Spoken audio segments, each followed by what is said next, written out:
덩샤오핑, 후야오방, 자오쯔양, 장쩌민, 후진타오, 시진핑. 이름은 들어봤지만 직책이 헷갈리고 활동 시기와 역할도 어질어질하시다고요? 이 영상에서 일목요연하게 정리해드립니다. 10분의 투자로 개혁 개방 이후 지금까지의 중국 현대사의 맥락을 잡으시기 바랍니다. 마오쩌둥 사후, 그가 지목한 후계자 화거펑은 양계범실을 내세웠습니다. 마오쩌둥의 결정은 확고히 옹호하고 마오쩌둥의 지시를 한치의 흔들림 없이 따른다는 이 구호는 마오쩌둥 시대의 정통성을 유지하려는 시도였지만 멈춰버린 중국 경제를 되살리기에는 역부족이었습니다. 이때 문화대혁명으로 실각했다가 복권된 작은 거인 덩샤오핑이 다시 중국 정치의 중심으로 떠올랐습니다. 그는 화거펑의 교조적인 노선에 맞서 실사구시를 강조했습니다. 그리고 1978년 12월 열린 제11기 중앙위원회 제3차 전체회의를 계기로 덩샤오핑을 중심으로 중국 공산당의 정책 방향은 개혁과 개방 쪽으로 크게 전환되기 시작했습니다. 그의 무기는 간결했습니다. 검은 고양이든 흰 고양이든 쥐만 잘 잡으면 좋은 고양이다. 이른바 흑묘백묘론입니다. 이 표현은 덩샤오핑이 1960년대 초에도 사용했던 것으로 사회주의냐 자본주의냐 하는 형식적인 논쟁보다 실제 경제적 성과를 중시한다는 그의 실용주의를 상징하게 되었습니다. 덩샤오핑의 주도로 중국은 대외 개방을 본격화했고 1980년에는 홍콩과 맞닿은 선전을 비롯한 4곳이 경제특구로 지정됐습니다. 작은 국경도시였던 선전은 외국 자본과 기술을 받아들이며 급속하게 성장했습니다. 선불원, 즉 일부 지역과 일부 사람들이 먼저 부유해지고 그 성과가 다른 지역으로 확산되도록 하자는 논리 아래 중국 경제는 시장의 힘을 적극적으로 받아들이기 시작했습니다.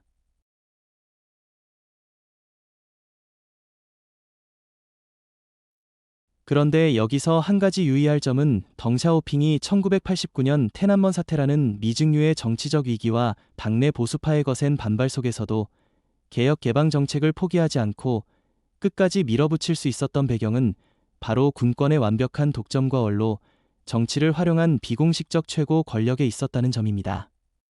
중국의 권력 체계는 당, 정, 군 3위일체로서 각각 당의 총석이 정의 국가주석, 군의 중앙군 사위원회 주석이 그 정점입니다.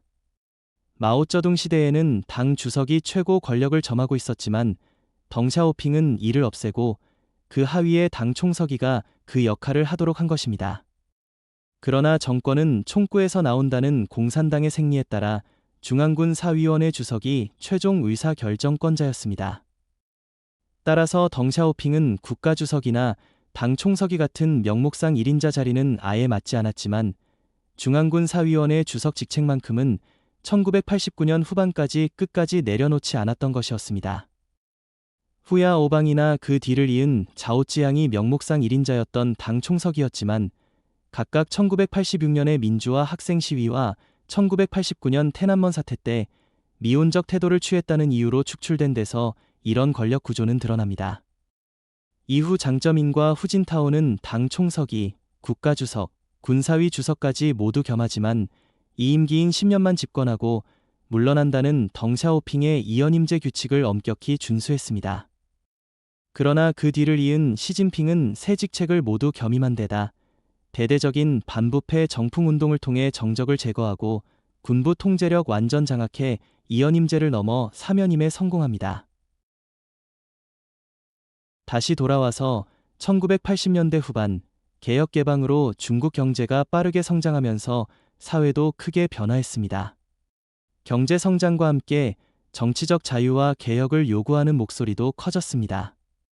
그러던 중 1989년 4월 전직 총석이 후야오방의 사망을 계기로 대학생들의 추모 시위가 시작됐고 곧 정치개혁과 부패 척결, 언론과 표현의 자유 등을 요구하는 대규모 운동으로 확대됐습니다.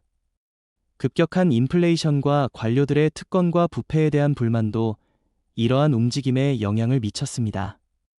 베이징을 비롯한 중국 여러 도시에서 수많은 학생과 시민들이 시위에 참여하면서 중국 지도부는 경제개혁과 정치개혁 사이에서 중대한 선택에 직면했습니다. 당시 공산당 내 두 핵심 지도자는 이 문제를 놓고 완전히 다른 입장을 보였습니다. 바로 덩샤오핑과 당시 총석이 자오찌양이었습니다. 자오찌양은 경제개혁을 지속하려면 정치체제 역시 개혁해야 한다고 보았습니다. 그는 당과 정부의 기능을 분리하고 권력을 제도화하는 정치개혁을 추진하려 했으며 학생들의 요구에 대해서도 강경 진압보다는 대화를 통한 해결을 선호했습니다. 자오찌양은 5월 19일 새벽 단식 투쟁 중인 학생들을 찾아갔습니다.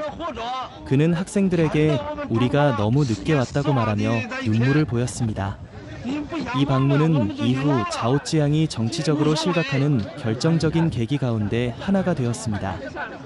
반면 덩샤오핑 등 원로 지도부는 학생들의 시위를 사회적 혼란, 즉 동난으로 규정하고 체제의 안정을 위협하는 움직임으로 보았습니다. 경제개혁은 추진하되 공산당의 일당 지배와 정치적 안정을 유지해야 한다는 것이 덩샤오핑의 기본 입장이었습니다. 결국 당 지도부는 자오찌양을 실각시켰고 자오찌양은 이후 사망할 때까지 사실상 가택연금 상태에 놓였습니다. 그리고 6월 3일 밤부터 4일 새벽까지 인민해방군은 탱크와 장갑차를 앞세워 베이징 시내로 진입해 시위대를 무력 진압했습니다. 이후 중국은 정치적으로는 공산당의 일당 지배를 유지하면서 경제적으로는 시장화를 계속 확대하는 독특한 발전 경로를 선택했습니다. 훗날 학계에서는 이를 권위주의적 자본주의 또는 국가자본주의 등의 개념으로 분석하기도 했습니다. 테난먼 사태 이후 덩샤오핑은 상하이시 당석이었던 장쩌민을 새로운 지도자로 부상시켰습니다. 장쩌민 시대 중국은 덩샤오핑이 제시한 도광양회로 상징되는 신중한 대외 전략을 상당 부분 유지하면서 경제 개방을 더욱 확대했습니다. 장쩌민은 3개 대표 사상을 제시하며 노동자와 농민뿐 아니라 사형기업가를 비롯한 새로운 사회계층까지 공산당의 기반으로 끌어들였습니다. 이는 중국 공산당의 사회적 기반이 크게 확대되는 중요한 변화였습니다. 2001년 중국은 세계무역기구에 가입하며 세계 자유무역 체제에 본격적으로 편입됩니다. 12억이 넘는 거대한 시장과 상대적으로 저렴한 노동력, 외국인 투자의 유입을 바탕으로 중국은 세계의 공장으로 성장했고 장기간에 걸쳐 연평균 10% 안팎의 높은 경제 성장을 기록했습니다. 2002년 후진타오가 공산당 총서기에 취임하면서 중국의 세대 교체가 시작됐습니다. 하지만 장쩌민은 중앙군 사위원회 주석을 2004년까지 유지했기 때문에 2002년의 권력이 완전히 후진타오에게 넘어간 것은 아니었습니다. 후진타오 시대의 중국은 2008년 베이징 올림픽을 성공적으로 개최하며 국제사회에서 높아진 국력을 과시했습니다. 그리고 2010년에는 일본을 제치고 미국에 이어 세계 2위의 경제대국으로 올라섰습니다. 2012년 권력의 바통을 이어받은 인물은 태자당 출신의 시진핑이었습니다. 그는 집권 이후 대규모 반부패 운동을 전개했고 보시라이와 저우융캉 등 고위 정치인들도 처벌했습니다. 반부패 운동은 부패 척결이라는 목적과 함께 당내 권력 구조를 재편하고 시진핑의 권력을 강화하는 효과도 가져왔습니다.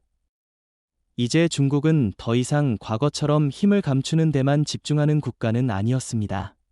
시진핑은 중화민족의 위대한 부흥이라는 중국몽을 내세웠고 1대1로 사업을 통해 해외에서 영향력을 확대했습니다.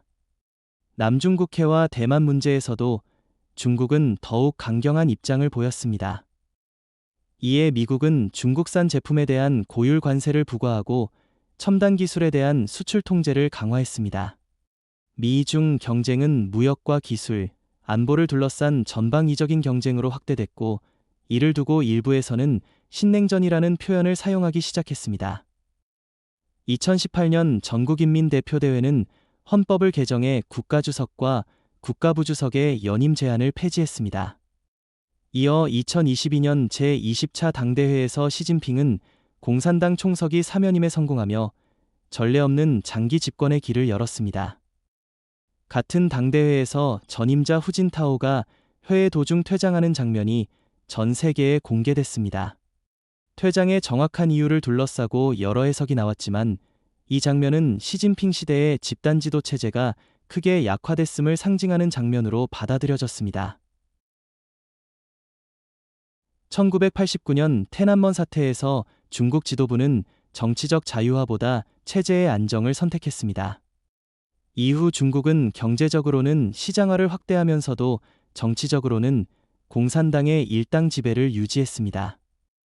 이는 경제 발전이 반드시 서구식 민주주의로 이어진다는 기대에 강한 의문을 제기했습니다. 중국은 민주화 없이도 미국에 이어 세계 2위의 경제대국으로 성장하며 권위주의 체제 아래에서도 장기간 고속성장이 가능하다는 사실을 보여주었습니다. 그러나 30여 년이 지난 오늘날 중국은 새로운 질문에 직면하고 있습니다. 데런 에스모글루 교수 등의 정치경제학자들이 강조해온 것처럼 경제의 장기적인 발전에는 제도의 개방성과 혁신을 촉진하는 환경이 중요합니다. 중국 역시 정치적 통제와 경제적 혁신 사이의 균형을 어떻게 유지할 것인가라는 문제에 직면해 있습니다. 시진핑 시대에 공산당의 정치적 통제가 강화되면서 민간 기업의 활동과 정보의 자유로운 유통에 대한 제약도 커졌다는 우려가 제기되고 있습니다. 동시에 저출산과 부동산 문제, 높은 부채, 미국을 비롯한 서방의 기술 규제와 공급망 다변화 압력까지 중국 경제는 여러 도전에 직면해 있습니다. 그날天安門에서 덩샤오핑이 택한 안정, 그리고 자오찌양이 잃은 자리, 그 선택이 이후 중국의 수십 년을 결정했습니다. 하지만 경제 성장과 정치적 통제라는 서로 다른 두 목표를 중국이 앞으로도 동시에 유지할 수 있을지는 아직 열려있는 질문입니다.